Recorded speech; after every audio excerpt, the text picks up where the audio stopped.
NAIA bans trans women from playing sports. We've talked a lot about this in class, and Rizzo really pushed us to talk about it because it's such a messy situation, right? Obviously, if we do ban trans women from playing, that's unfair to them, and then if we don't, it's unfair to non-transgender women athletes.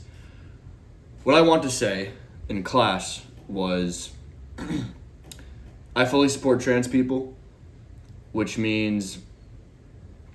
means complete fairness on all levels. So right off the bat, any kind of it becomes a matter of let them play or don't. It's a clear line because any modification such as let's have a trans-only league is already discriminatory right there, and that's unfair.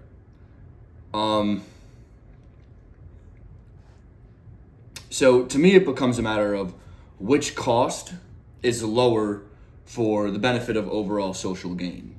You know, the cost of unfairness to trans people or the cost of unfairness to non-transgender athletes, women athletes. Now, hence I say let them play because transgender people face enough discrimination as it is. So we're just better off being unfair to non-transgender women athletes, in my opinion, overall. There's a study that looks at runners and also says that we should let transgender women play. It claims that there are many more factors at play, such as height, socioeconomic status, coaching, etc., and that testosterone is not enough of a difference maker to make a policy change that we don't let transgender women play. Now, of course, we need to consider that, and I think even somebody mentioned this in class as well, we need to consider that if you are transgender, you most likely are to be to have higher socioeconomic status because you could afford the transition surgery. So therefore, you're also more likely to afford better coaching and training and diet and etc. An important point I want to make is that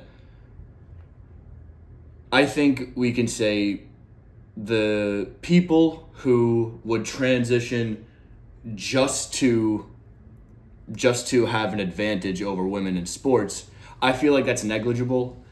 I feel like I have enough faith in the universe and our society that those who transition genuinely feel like they need to. But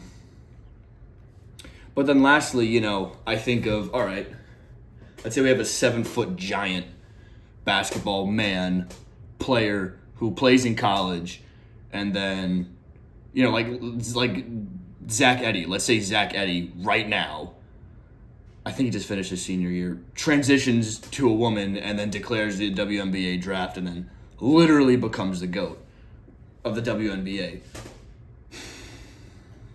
Like, yeah, that fucking sucks to all the non-transgender women. But I think sacrificing that one or those very few instances of unfairness is worth it for the fairness of the thousands of transgender amateurs who get to play. That's it.